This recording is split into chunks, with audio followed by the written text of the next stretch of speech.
신축 전세 살기 시작하면 평생 가난하게 살아요. 이런 이야기 재테크하는 분들이라면 한 번쯤은 들어보셨을 텐데요. 사람들이 뭐 때문에 그렇게 뜯어 말리는 건지, 도대체 어떻게 해야 하는 건지, 제 대안은 뭔지 이 영상 하나로 깔끔하게 정리해 드릴게요. 당연히 서울 신축 아파트 외관 멋지죠, 막 깨끗하죠, 커뮤니티도 좋고 집들이 하기에도 딱 좋고, 그냥 여러모로 신축 아파트는 장점이 많은 건 사실입니다. 그런데 문제는 들어가서 살 돈이 있냐? 그건 아니라는 거죠. 하지만 전세는 적은 돈만 있어도 들어갈 순 있기 때문에 우리가 전세를 자꾸 고려해보게 되는데요. 신축 전세로 들어가서 사는 게 왜 문제냐라고 하면은 그 신축 맛을 보잖아요. 그게 너무 좋아서 평생 전세살이를 해야 할 수도 있어요. 가장 최근에 핫했던 서울 신축 아파트 올림픽파크 포레운을 예시로 들어보면요, 전용 면적 5구 기준으로 8억에 거래한 분들이 계세요. 여기뿐만 아니라 서울 괜찮은 입지에 한 20평대 신축 아파트들을 지금 다 제가 봤는데 시세가 전세 7억에서 9억대로 형성되어 있더라고요. 요즘 뭐 최대 5억까지 나오니까 내 돈 2억에 5억 보태가지고 전세 들어가서 사는 분들 은근 많거든요. 문제가 뭐냐? 어떤 분이 올려주신 글이 있더라고요. 소비를 즐기는 신혼부부 친구들이 신축 아파트 전세살이 하면 일어나는 일이라는 글인데요. 일단 신축 입주장에 낮은 전세가로 세핑 집에 들어갑니다. 신축 아파트가 올라오면은 풀리는 또 매물이 많잖아요. 전세 매물. 아무래도 시세가 처음에는 낮게 형성이 돼요. 입주장 전세만 노리는 분들도 계시거든요. 그래서 낮은 전세가로 새 집에 들어갑니다. 가전 가구를 다 새로운 걸로 바꾸고요. 본인들 상황보다 한 급 높은 지역이라서 뽕이 찬다. 전세로 살 수 있는 것과 내 돈을 가지고 매매로 살 수 있는 지역은 차이가 나기 마련이거든요. 보통 전세로 살 수 있는 집이 더 좋은 집에서 살 수 있는 건 맞아요. 커뮤니티에서 커피 한 잔, 단지 헬스장에서 쇠질 좀 하면서 뷰티풀 라이프를 누림, 성공의 맛에 해외여행도 쏴줌, 2년 후 집주인이 계속 살 거냐고 물어봄, 이미 만족도가 높기 때문에 전세금 5% 증액으로 협상, 부족한 전세금 증액은 전세 대출로 땜빵, 즐기면서 2년 더 보냄, 갱갱권 쓰고 나서 4년 지나니 재계약 도래, 겁나 오른 주변 전세 시세에 맞춰서 전세금을 올려달라고 함. 당연히 집주인은 이제 시세에 맞게 전세금을 받고 싶겠죠. 근데 내가 그 시세를 못 맞추면 나가야 돼요. 즐기면서 사느라 4년간 저축액 턱없이 부족, 내가 가진 전세금으로 갈만한 거 찾아보니 눈에 찰 리가 없음, 눈높이 디폴트가 신축 대단지에 고정됨, 여기서부터 뭔가 잘못됨을 느낌, 기존 집보다 컨디션 낮은 집에 쫓기듯 이사하게 됨. 부랴부랴 이제 전세금을 뺐어요. 이 돈이면은 내가 지금 살던 곳보다 훨씬 더 아래급의 아파트에 들어가서 살아야 되는 거죠. 매매를 하려면 당연히 훨씬 더 안 좋은 아파트에 들어가야 돼요. 사실 그렇진 않은데 망한 것 같은 상실감과 자존감 하락을 맛봄. 이제라도 정신 차리고 본인들은 보증금 낮은 월세 살고 가진 전세금으로 수도권 역세권 아파트 갭 끼고 사두기라도 하면 다행. 하지만 신축 전세 살다가 구축 월세로 포지션 변경에 대한 심리적 저항감이 만만치 않음. 좋은데 갔다가 안 좋은데 왔으니까 그런 게 아닌데도 되게 실패한 느낌 들고, 사람 마음이 참 그렇거든요. 그래서 원래 작은 집부터 한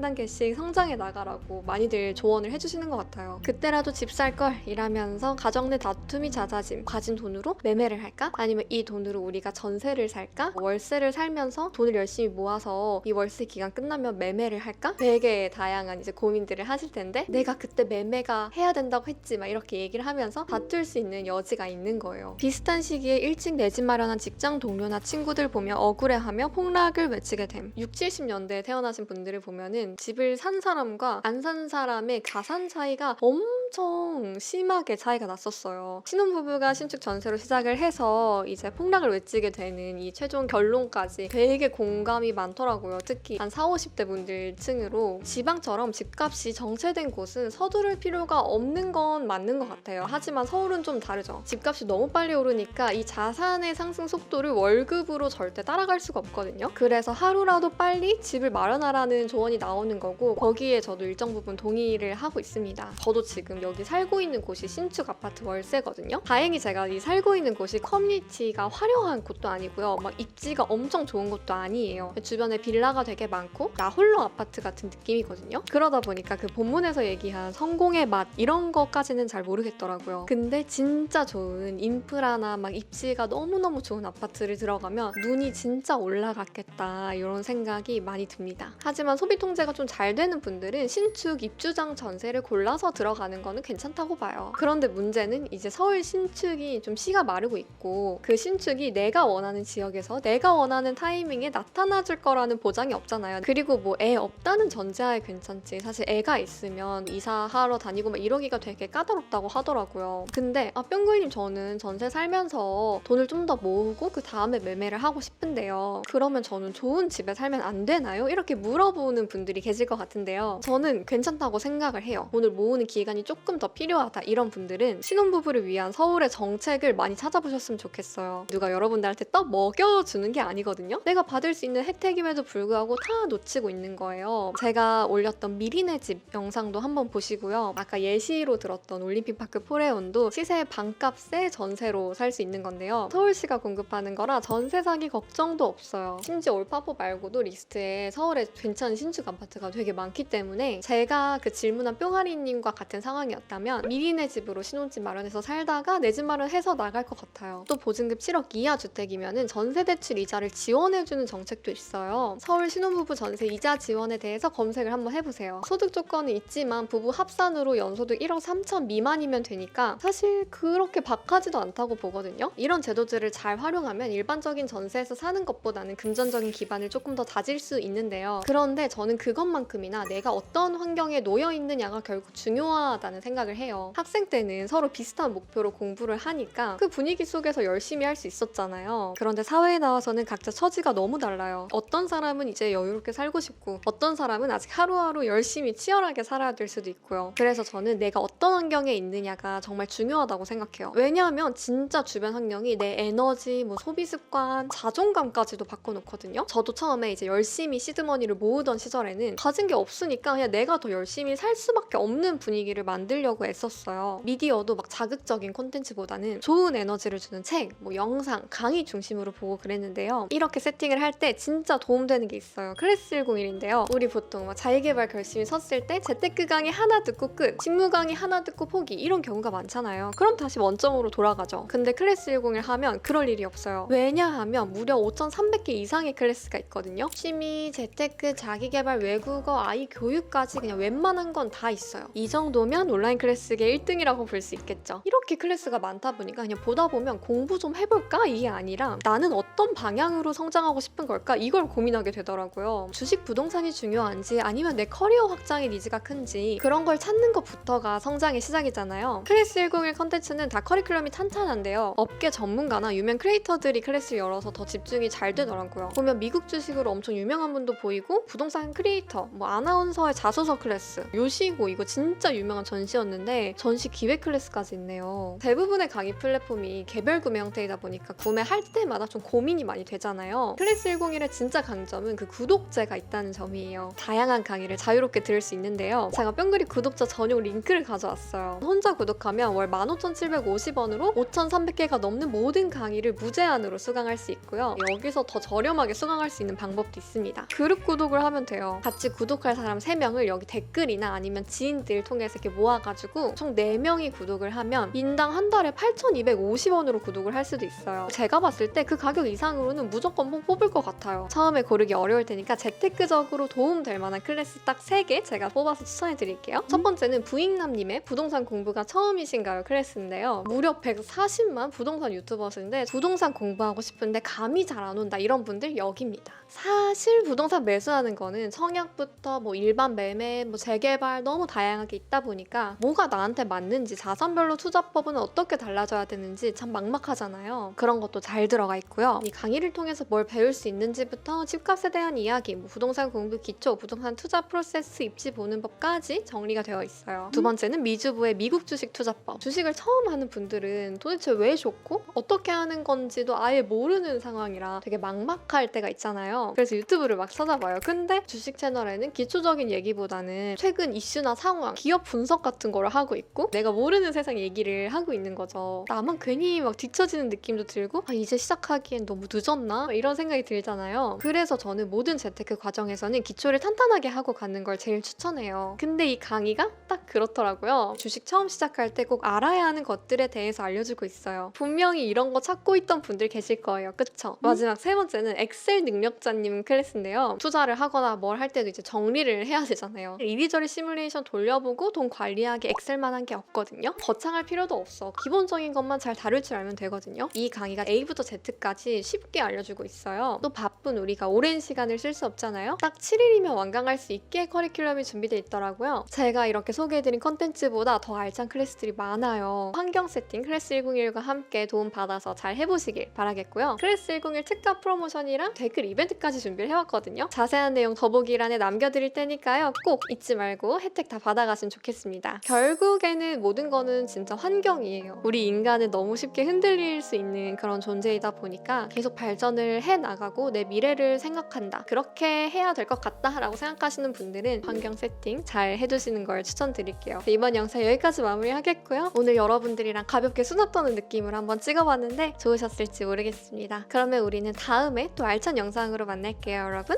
안녕!